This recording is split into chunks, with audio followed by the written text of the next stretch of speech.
Welcome to the Real Freedom Podcast, where we inspire you to pursue your passion to gain time and financial freedom through opportunities in real estate. I'm your host, Mike Swenson. Let's get some real freedom together.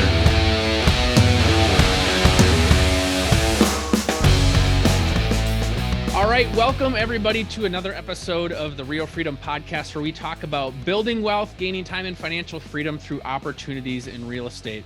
And I'm so excited today because we've got Jake Dixon here. And Jake is the founder and CEO of the Locker Room Real Estate Coaching and Training Organization. And in terms of helping agents be successful, you really are one of the best people in knowing what agents are struggling with and building a coaching and training organization to be able to help them build and grow their business. I know you like succeeding with kind of the average agent, helping those people succeed, because real estate's a tough sport. There's a lot of turnover that happens and it takes time to gain traction. And so that's really your focus. So a little bit more about Jake quick. He began the Locker Room in 2016 and was a top productivity coach. You were selected as one of the top 50 real estate coaches in 2021, and then Success Coaching Founding Circle. In addition to that, you had a background in playing professional baseball. You were at the University of North Florida and then went on and played college and pro baseball after that. So obviously the locker room sports theme is a part of your story, but welcome, Jake. We're so excited to have you. It's great to be here, Mike, and appreciate the opportunity and can't wait to pour into your listeners here and add value any way that we can. Just share a little bit about your story, how you got into real estate. I'm sure people are curious to know about your background in baseball too, and talking about leading up to formulating the Locker Room. Sure, I'll give you the shortened version of this, of course. But so yeah, as you mentioned, we launched back in 2016 for the Locker Room. Before that, as you had mentioned, I actually spent 3 years with Keller Williams at the time, being a team leader. So that's like the CEO of an office. And then another 3 years being a productivity coach at the same company. I am now unaffiliated. I'm just the Locker Room. I'm not anything. But that was what led me to self-discovering that, you know what, my passion isn't really recruiting and managing staff and running an office. What really lit me up like a Christmas tree was sitting across the table from an individual agent, diving into their goals, their big whys, and setting those action plans to achieve those goals, sprinkled in with a little love called accountability. And so I got that metaphorical whisper in the ear or tap on the shoulder that says, hey, dummy, why aren't you doing this full time? And so that's when I began pursuing that journey by being a coach. And as they say, the rest is history. Since initiating the Locker Room, we've served literally hundreds of brokerages and brands, tens of thousands of agents, and you hit the nail on the head. I am unapologetically, obsessively passionate with serving the underserved. It's that brand new agent. It's the dual career agent. It's frankly any agent within their first 5 years of the business who are struggling or hitting their head against the ceiling. That is our clientele. That is who we really enjoy working with. Observing that there's a lot of other options out there for the quote unquote mega agent or already successful agents. And we just kind of turn the opposite way, say, you know what? We don't want price and other factors to be a reason somebody can't have access to world-class coaching and training. And that's where we've planted our flag here at the Locker Room. Well, and I love that because there's plenty of coaching and training organizations out there that want to work with the highest achiever and the big name person that can go really help sell more coaching. But at the end of the day, everybody needs help being successful in real estate. And we know that the average agent isn't going to make it more than 2 years, because more than 80% of them don't. And so one of the things I'm passionate about is helping agents to see the extreme value and opportunity that they sit on in the real estate space, and don't just treat it like another sales job. I kind of make the argument of, a lot of times I've seen agents, I think we probably had 200 plus agents on our team back for the last 6-7 years. I've got to work with 200 plus agents, and they see it so much as a sales job, right? Like, hey, I made $50,000 over here in my sales job, or maybe I made $100,000 in my sales job. Now I'm going to come into real estate, and they compare their year 1 in real estate to their year 10 in their previous sales job and see like, oh, I didn't make as much money as I did. I'm going to go back there and get out of real estate. And what they don't see is what could year 2, 3, 4, 5, 6 had been had you stayed. And then kind of my passion piece is helping people invest. Like, how much more net worth could you have grown with all the knowledge and experience you gained being in real estate, learning and networking with people? Well, and that's what I love about what you stand for, Mike, after talking with you before the show and checking out the podcast and stuff. And, I think we both share this commonality of helping agents become great business owners, not just knowing how to sling some property and know how to talk a good talk, but really running a small business that just happens to sell real estate. And so I love that you pour into the community and have folks like myself on here to help in any way we can. And who doesn't love to be on a good podcast, right? And yet doing some homework and knowing what to say yes to when it comes to podcasts, there's a reason we're here and aligned and talking today. So thanks for all that you do as well. Yeah. And like you mentioned, as an agent, you are a business owner. You've got to figure out how to do marketing. You probably love people, love helping people in some way, shape, or form, but you don't necessarily know how to bring in leads, generate leads, follow up with leads, put systems in place, be able to get these people to closing, and then have a system in place to be able to stay in touch with them after closing till 7 years from now when they want to buy and sell with you sometime in the future. And so that's really where you come in, is helping them, teach them those business skills in addition to the personal skills to help them build a successful business.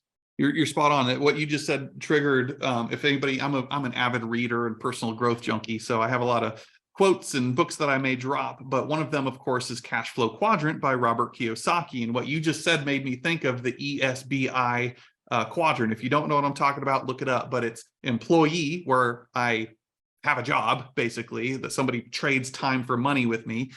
Then we have this entrepreneurial seizure to get into the S category, which is self-employed. That's where most of us, when we get into real estate, are like, finally, I'm my own boss, taking control of my future. And that's great. But you're still not out of the woods yet, because you went from having a job to now owning a job. And as you stated, Mike, if I don't have a marketer or an admin assistant or a transaction coordinator, I'm all of these things. So what we generally do is help people at least get into the B category, which is being that business owner, going from self-employed to a business owner. And the critical difference there, as you know, is owning systems, creating, documenting, and owning systems. That's taking what's in your head and documenting on paper. You, sir, then take them the rest of the way to get them into the I quadrant, which is investor. So we really spend a lot of time going from the S to the B with the group that we specialize in coaching. And then from there, discovering what is it that they want for that legacy or that exit plan revenue versus, selling homes until they can't stand up anymore. What do you see for people? So, say there's a real estate agent listening to this, or somebody looking to get in real estate that wants to build and grow a business. We could talk about the benefits of building something that's going to last, right? And I think in this tough economy, we can see that jobs come and go. Even building something to be self-employed is a great thing. But what you want to have happen is build a business where, your income might grow if you're there. Ideally, it would grow when you're not there, but you have to build these systems in place. So what advice do you have for people, or what are some tips if I'm considering real estate or I'm in real estate now, and I really do want to turn this into a business? What would you recommend? So I just actually got back on Friday teaching a class in Michigan called the 13 Steps to Building a Scalable Business. Coincidentally, step number 13 is what I call repackaging and repurposing. So to answer that question, if I can see the forest from the trees in advance, maybe I'm just before I'm getting my real estate license, or I have it now, right? Day one, start documenting literally everything you do. If you have anybody that follows like Gary Vee and some people out there, you're going to hear him say often, you don't need to worry about creating content, because a lot of us can sit here and get writer's block or be shy of putting ourselves on camera for video content. But he'll say, you don't have to create content. You just need to document what you're already doing. And that is confidently, I can say firsthand, the only reason, or one of the main reasons I'm here today with the locker room, is because I was at least smart enough, even when I didn't know what I didn't know, to journal and document everything I did. God forbid it actually worked. So I didn't question, what did I do? I had it spelled out. If it didn't work, let's say I have a 9-step plan, I can go back to step 6 and say, that's where the breakdown happened. Growth is meant to break things, and then our job is to go fix it, break it, fix it, break it, fix it. Let me give a quick analogy on this to answer, again, your question. Imagine, actually, coincidentally, this week at the time of recording is my birthday week, yay. So imagine good old Mike here is going to bake Jake a cake for his birthday. I I was expect already that. planning on it. So yeah, I mean, you're I right. figured, I expected this. Yep. Okay. So you're walking down the grocery aisle. You see that Betty Crocker cake mix sitting on the shelf. You pull whatever box you selected from the shelf. You look at the front and say, that's the one. I want that. What we just bought was the end result on the front of the box. And then you get all the other ingredients, you go home, and then you turn that box around and it tells you step by step how hot to turn the oven on, the order of which you're supposed to mix the ingredients, how much of the ingredients you're supposed to put in the bowl, so on and so forth. That is a system. That is a documented process that's duplicatable to create a predictable outcome. That's the point. In real estate, so many people get into this business saying, I want to earn six figures. And yet they squirrel out and try and get overly creative and do all these things except follow the recipe on the back of the box. Now, I'm not saying there's a one size fits all at all. That's not what I'm saying. We're going to figure out your way. But once we figure out the plan, you have to document that. And then you can adjust what temperature, how much of that ingredient, i.e. lead generation, you need to do, right? To remove emotion from the equation, just follow the recipe, follow the success formula. And, that's what we try and do is just keep it that stupid simple. Yeah. Well, and one of the challenges in real estate is, we being in operations, we would have all these ideas from agents on our team of like, hey, have we thought about this? Have we thought about this? And what we learned is we don't want to squelch creativity, right? And so sometimes I felt like I was just the no guy telling people no. But at the end of the day, just because something produced a closing or a lead or a listing doesn't mean that has to be your example of how you're going to grow your business. So we would always give this example. We had an agent one time that wanted to send out recipe cards. Okay, great. You could send out recipe cards, but the problem is they got one client from it one time that led to a closing. And so now they think that, well, if I send 10 recipe cards and I got one closing, now if I send 100 recipe cards, I'm going to get 10 closings.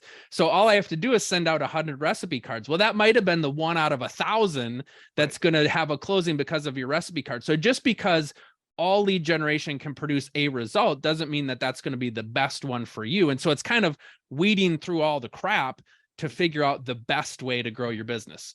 That is so true. And if I may, if I'm allowed to use sports examples, come on, it's right. It's appropriate. So here's one I often give people. So prior to this, I used to run an indoor baseball training facility, giving kids lessons, doing camps and clinics and that sort of thing, right? So I remember often I would be giving lessons to, let's say, a 12-year-old kid. And every lesson I've ever done in my life, if you're a hitter, we start by putting a baseball on a tee and getting warmed up, working on the fundamentals, hitting a ball off of a tee. And then I would have 12-year-old kids look at me like I got three eyes saying, come on, coach, do we really, that's tee-ball stuff. Can't we just get into all the other sexy stuff? And I'm like, no. You know why? Because I've played with guys that you watch on TV. I know for a fact what they do every day. How often? Every day. Is they start by putting a ball on a tee and they literally take 300 to 500 swings a day. That's mastering the fundamentals. So here's the point. The game doesn't change. The fundamentals of this real estate game, just like baseball or any other sport, do not change. What changes is the game speeds up. So instead of in Little League, those guys are throwing 55. Now in the major leagues, they're throwing 95 miles per hour. Well, guess what, real estate pros? Same thing is true here. The same thing, relatively speaking, that it takes for you to close 12 homes per year is the same thing it takes to close 112 homes per year, as long as you've mastered the fundamentals and then add your creativity or spin or whatever on top of that. I was going to say, as a dad to an 8-year-old, I'm an assistant coach for baseball. And actually tonight's our first practice. Like, it's a challenge because they feel like we didn't do anything new today. And it's like, well, no, you would just do this for like the next 20 years is how you're going to get better, right? Like, it's not like they're going to come out with some new pitch or some new way of throwing the ball that's going to completely change baseball, or they're going to come out with a completely different bat. It's going to be the same ball, the same bat, the same width to the bases. You just got to keep practicing and get better. That's right. That's right. And I think so one of our previous leaders would say things like, sometimes you just have to master the mundane. You have to accept the boredom that's associated with mastery. And so many people, especially in real estate, look for the shiny object or what's new and different, and they don't stick with something long enough to see the fruits of it. And they Mhm. just end up going Pop-Tart, society here, instant gratification. And I think my belief, at least, is in business, especially, it's delayed gratification. It's what I do today shows up in 60, 90 days later kind of thing. And can it happen sooner? Yeah, sure. But I'm going to live by that general, principle or guiding foundational concept. And it's generally turned out quite well. Just like in investing in real estate, right? I'm going to purchase it today with a prolonged or delayed gratification later as my net worth and things slowly build over time. Well, and I think understanding delayed gratification, it's somebody like you that pursued a Major League Baseball career, because I can say for me, I like the variety of different sports. My parents said, "Hey, we're going to give Mike an opportunity in a lot of different sports." And so I was in baseball, basketball, football, wrestling, swimming, golf, and I liked basketball the most. I wasn't the best at it, but I liked the practices the most. But I love the ability to try different things. Track and field, I did that. For you, everybody's different, but like you had to practice, like you said, 300, 500 hits off of a tee a day. And because you're used to that as a sense of, I just know that this is what I have to do to get to the next level. You're used to being okay with the mundane or being okay with the repetition, that so many agents try to, come up with 37 different ways to not do the thing they're supposed to be doing.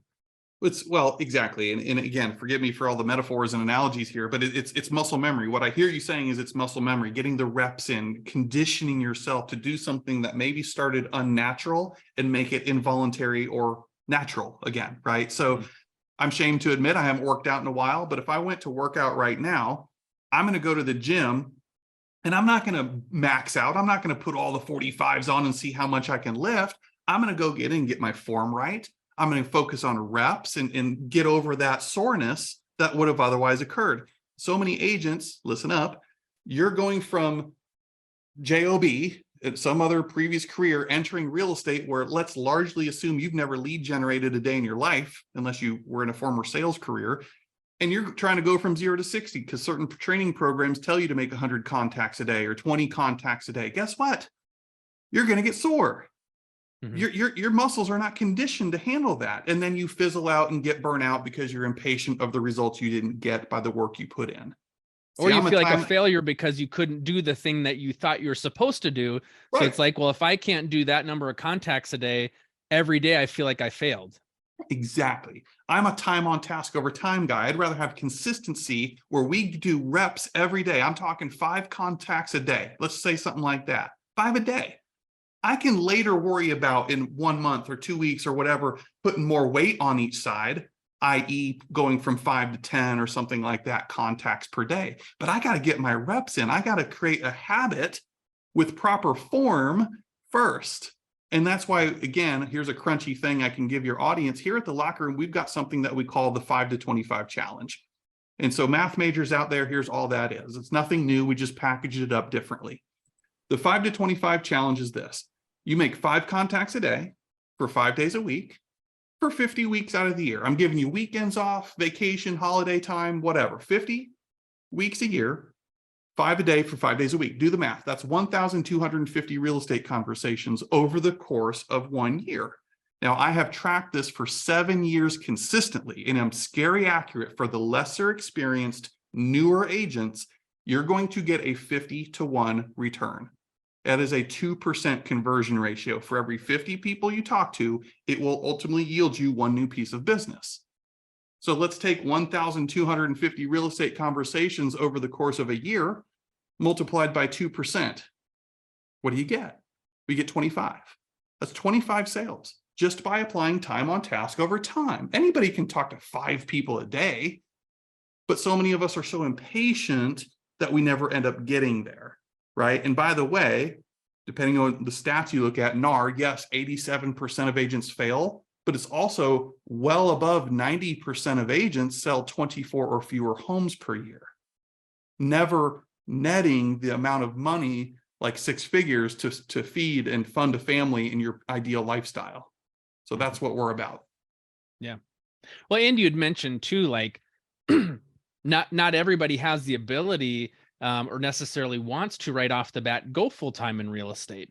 And so Part-timers to full-time, that's a challenge. We've had a lot of folks that haven't been successful because they also don't realize there is a tipping point. You have to do a certain amount of activity to get some results right out of the gate. And then two, what happens is, yeah, they try it for 2 or 3 months, maybe 6 months. They don't see something fruitful and they quit. And that's where I feel like you're missing out on the bigger opportunity here, because there's so much more to be gained. Because like I work with investors. Imagine if you were able to eventually get to the point where you got a rental property a year or 2 a year. Quitting in real estate prevents you from getting to that opportunity in the future. And yeah, maybe your conversion ratios get better over time, but you don't know unless you hang around long enough for it to click. Exactly. I know one thing is for sure. Whatever it is you may fall back to and blame this career that I know Mike and you and I both love. It's served us well, and we continue to seek ways to give back to it. So many agents say, well, this wasn't for me, and I'm going to go get a quote unquote real job, when you didn't show up for this one in the first place. This is very real. Don't you dare knock this profession, because we love it and we're here to fight for it and fight for you. But did you show up to work? Did you see the bigger picture? We have too many people trying real estate and not enough people committed to running a business that happens to sell real estate. And you're spot on. I mean, show me another career path that puts you on an unlimited income potential while also gaining the knowledge to create generational wealth. The number one way most millionaires and billionaires have become that, which is through real estate. You got a front row seat. And yet so many real estate agents aren't investors themselves, because maybe they got out of the game too early or don't quite understand it. Yeah. And one of the things that we talk about is, if I was in Wall Street, if I use my insider knowledge to make a profit, right, I'm going to go to jail because that's insider trading. In real estate, I have access to the MLS. I have access to all the vendors that I need to help me get to the next step in my career, whether it's a certain lender or a certain insurance company or this or that, and you can get more sophisticated. But I have the ability to be an insider and do insider trading in real estate for my own personal benefit, and I'm not taking advantage of that. Like, yeah, if I had somebody come to me, that says, hey, I want to sell a couple of these rental properties, what if I bought them myself instead? And they didn't need to list it on the MLS because we worked out a price that worked, and I just bought a rental property.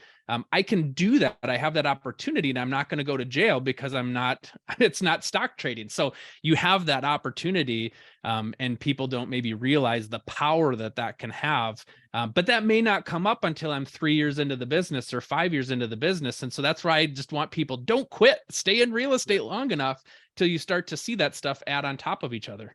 That's such a smart, great analogy with the whole insider trading thing, except over here it's legal as long as you disclose, right? And I thought, of course, baseball, which is how my brain is wired, it's like tipping pitches. If I'm up to bat and I'm hearing my teammates from the dugout yell a certain word or a certain thing that says a fastball's coming, I'm sitting dead red fastball, and that thing's going over the outfield wall because I'm ready for it. And that's a lot of here is we're tipping the pitches. The market, what's going on day to day, and when great properties show up. And I think it's largely due to a lack of education, right? And I'm not saying, to the audience, like, we just don't take time to increase our financial IQ when it comes to real estate investing. We only see it as another commission check, and where's my next one going to come from? We miss what's over here in the peripherals of that long-term play through real estate knowledge that translates into investing. So I love, again, that you have this podcast to help folks, get in tune with that.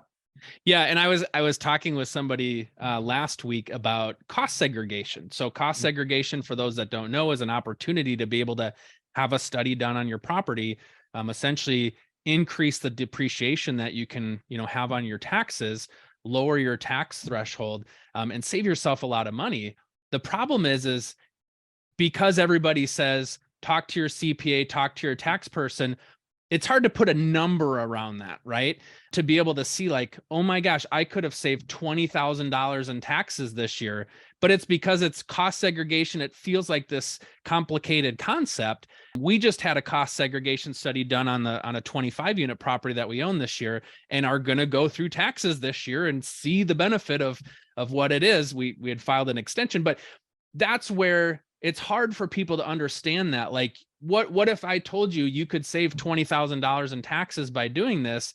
But because I just say, oh, think about cost segregation study, go talk to a CPA, nobody does it. So we got to find a way to quantify that. And I'm a big spreadsheet guy. Like, we got to find a way to help people understand, like, you're throwing away tens of thousands of dollars by not understanding some of these concepts, or 1031 exchanges. There's so much that you can learn, but you got to stay in real estate long enough to kind of pick these things up along the way.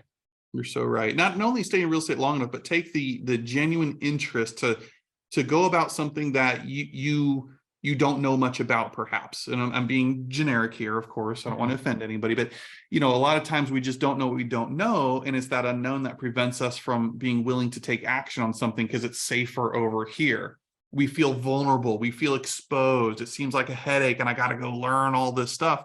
But like you're saying, when you break it down to real dollars and cents and can connect emotionally with that person, they're more likely to take action on it. But yeah, I mean, to me, it boils down to the educational thing and saying who or what can I do that would help me with this, so a year from now, I'm not still clinging on to I don't know something as my excuse. Mm-hmm. That's the hard thing, because even in real estate, like, things take time. Not taking action today is just pushing that further down the road. Your analogy in terms of the 5 contacts a day is really important. Like, if I told you at the end of the year, you will have 25 closings, right, what you got to do is 5 contacts a day. Can you do that? Somebody would say yes. If the end was guaranteed, I'd be able to do it. The problem is the end is not guaranteed, and stuff comes up, life gets busy, you get distracted, you're higher one day because you're excited that somebody had something good, and then you go a week where nobody says yes and you just feel defeated. But if I told you 25 at the end of the year was guaranteed, you would be more excited to do it. The problem is you just can't see that end result, and that's the challenge that people have. You're right. I tease when I train in person and stuff. I'm like, imagine, because you can't tell right now, I'm 6'6". I'm a tall guy. But I say, look, think back to the day when you passed that test. Now, some people, it took them 1 try, other people, it took them like 20 tries. I'm not judging, okay? Mm-hmm. But whenever that was for each of you listening to this, think back, remember that moment. When you got that sheet of paper saying you passed. Now, when you're leaving the building, there's this tall, goofy looking guy in the hallway who says, "Psst, come here, I got a secret for you. Come on over here." And his name is Jake, yours truly. And let's say I told Mike, "Hey, Mike, what if I told you that you need to go on 4 appointments a month, 1 appointment a week on average, but 4 appointments a month, and you are going to net 6 figures? Would you do it?" And Mike's going to look at me like, "Well, yeah, dude, of course." Well, guess what? In most normal markets, average sales price markets, that's about right. So as your coach, when people like he and I are meeting with you, forgive us if we just cut to the mustard and say, "Hey, Mike, between the time your head hit the pillow, or you woke up Monday morning, and the time your head hit the pillow on Sunday night, did you or did you not go on 1 qualified appointment?" That's all that matters. I don't need to know the umpteen zillion other things and distractions and excuses. Did you or did you not? It's a simple yes, no answer. Go on 1 qualified appointment this week. Mm-hmm. That's it. Because for most of you listening or watching this, that is scary true in your market as well. If you just go on 1 qualified appointment, I'm not even saying getting the business, just doing the right activity long enough, the law of averages takes over, and you'll probably be a net 6-figure income earner at the end of the year. For folks that are curious, I'd love to hear a little bit more about kind of your business growing a coaching and training organization. You're what, 7 years into this now? But talk with us a little bit about taking the idea concept you have. Like you said, you light up thinking about helping the average agent, helping them get successful. That's really what drives you, which is why you want to start the company. But talk through kind of putting together a coaching and training organization, kind of building and growing that business, and the positives or some of the challenges along the way. So it's certainly not like growing any business. So I'm not a victim. I'm just a guy who can share experiences. But like growing any business, it is full of surprises. It is full of detours and unexpected things, and full of a lot of fun and challenge as well, by the way. So yeah, matter of fact, as we were swapping stories before recording this, you were sharing with me some of your experience as your background with leading expansion teams and whatnot. And that's frankly where I got the idea. So I was in the Carolinas attending a training event all about expansion and teams and stuff like that. And it hit me as a coach in the room. It hit me like, oh my gosh, what if I could create a coaching expansion platform? Nobody's doing it. Everybody's creating one for buyers and sellers and traditional teams. But what about a expansion platform for coaches? And so I started to doodle, and I still have my notebook from that day here, but that's really where the idea, the vision started. So it starts there. You got to have a compelling vision for the future. What is it that this is about? What are you willing to fight for? What are you willing to be unapologetic about? Because part of this journey requires you to overcome some, you know what? I've never met a successful person, whatever successful means, who hasn't had to overcome and deal with some big time SHIT, okay? And so there's haters, there's a lot of noise, a lot of dogs that want to bark at you along the way. And I don't know, one of the things that I've learned, at least for myself, is to take every single one of those and place it right here on my shoulder. Oh, there's another chip. There's another chip. There's another chip on my shoulder. Because if I asked any of you listening to this, when's the last time somebody said you couldn't do something, or somebody said you're not worth it and that's meant for the next person? And how did you respond? I'll bet 99.8% of you listening probably responded with, I'll show you, watch me. And so that is one of the greatest things or gifts that I've had along the way, is defining moments in life like that, where people maybe said something and you transitioned it to a superpower, and using that as fuel and energy, all in the spirit of, well, I'm going to do it anyways. Watch me. So that it's not, I don't know if that exactly answers your question, but that's certainly one of the things. And there's been a lot of people cheering for us from the sidelines and getting in the game with us along the way. I don't mean to overshadow that, but it's generally the darkness or the naysayers who can derail you of your vision. So get real clear on why it is you're doing what you're doing, what the desired and compelling future looks like, and be willing to tough it out, because if not you, then who? And we always hear these quotes like, life doesn't happen to you, life happens for you. And I'm big into asking the question, whatever it is you just went through, whatever it is some of you are going through right now, or whatever it is you're heading into, always ask the question, whatever this is, okay, how is this going to serve me in the future? You are not a victim. Life does not happen to you, it's happening for you. So what is the gift or the lesson? And sometimes it's not until later in life or hindsight that you can actually reveal what that is. But, and I know I'm kind of getting on a soapbox here. A couple more quick things. Commitment versus interested is another big thing of ours. Interested is whatever it's convenient. And I've got news for most of you. Your success is no more convenient in 6 months than it is today. I don't give a flying flip who's in the White House. I don't care what the stock market's doing today. All of that is outside of my control to a reasonable degree. So I'm just going to do me and do it well, and let faith have, overcome fear. And the last thing is making a decision. Somebody listening to this right now might need to hear this. Any word with side in it, CIDE, means what? To kill off. Insecticide, pesticide, other words, right? So when I make a decision or decide, what am I killing off? Well, I'm killing off complacency, doubt, being average, mediocrity, whatever it is for you, because you have decided. You are no longer just interested. You're a person of commitment. You're a person of integrity and a person of your word. So when you decide something as an adult, make a freaking decision and stick to it. It may not be a perfect straight line, but if you do that, some of you, it's just as easy as you walking away from this podcast actually making a decision once and for all. Yeah. I wanted to chime in when you were talking about the chip on your shoulder and kind of going back to sports. I always have to laugh whenever you see somebody win a championship. They always talk about nobody believed in us. Every single championship, nobody believed in us. And even if they won the championship the previous year, nobody thought we could do it again. And if I do a three-peat, nobody believed we could do it for a third year. they're able to kind of manufacture that. Now, some it's legit, the chip on the shoulder, but you're not walking through life like angry at the world because you've got this chip on your shoulder. But it's so funny how people are able to take that and turn it into motivation. And it doesn't have to necessarily be like, I'm going to stick it to this person, but it's going to be, I'm going to take a step another day, and I'm going to continue to do this another day instead of quitting that day. And it's kind of that piece is how you're going to pile up wins and pile up good days versus bad days. It's that not giving up mentality. But I always have to laugh whenever you listen to that championship speech. It's nobody believed in us. Like, how could every championship that I've ever watched have the message of nobody believed in us? Like, you won the championship. You went 10 wins in a row, and yet nobody believed in you. How does that happen? Yeah. It's funny. That's so well said. You summarize it perfectly, man. And you're right. I don't walk around like wasting energy looking for a fight or being combative. Not at all. And so exactly how you said it is turn it to motivation. Yeah. 100%.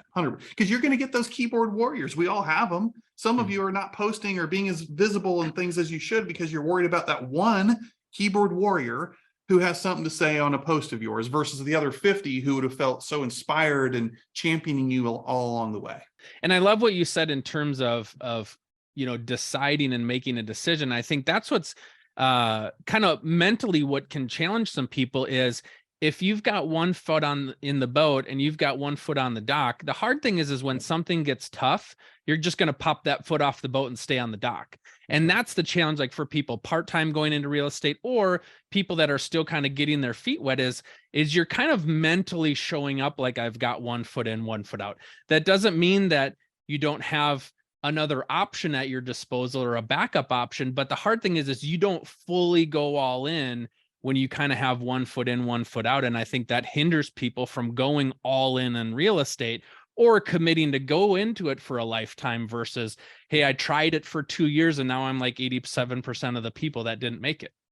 You nailed it. I mean, that's perfectly said. Yes, exactly. All of that. Have you ever heard the phrase, you're the average of the top 5 people that you hang around? Well, real estate agents, I'm excited to increase your 5 with you. We're launching the Real Freedom Investor Agent Tribe to help you get educated and connect with others to build your real estate investing journey and also to help you along the way as you're working with real estate investors. So come check it out on our website, realfreedom.com. Go to the store. We have a membership, we have a mastermind group and private coaching to help you stay accountable to your real estate investing goals and to make sure that you connect with like-minded people to accelerate your progress and to cheer you on along the way. Check it out, realfreedom.com. Click on the store. Awesome. Well, Jake, thanks so much for coming on and sharing your wisdom. For people that want to learn more about the locker room, how can they do so?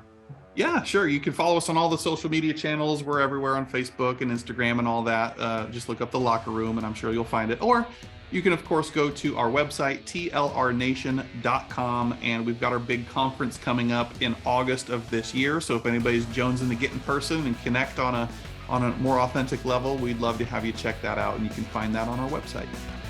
Awesome. Thank you, Jake, so much for coming on and sharing your wisdom, and best of luck to you in the future. My pleasure. Thank you.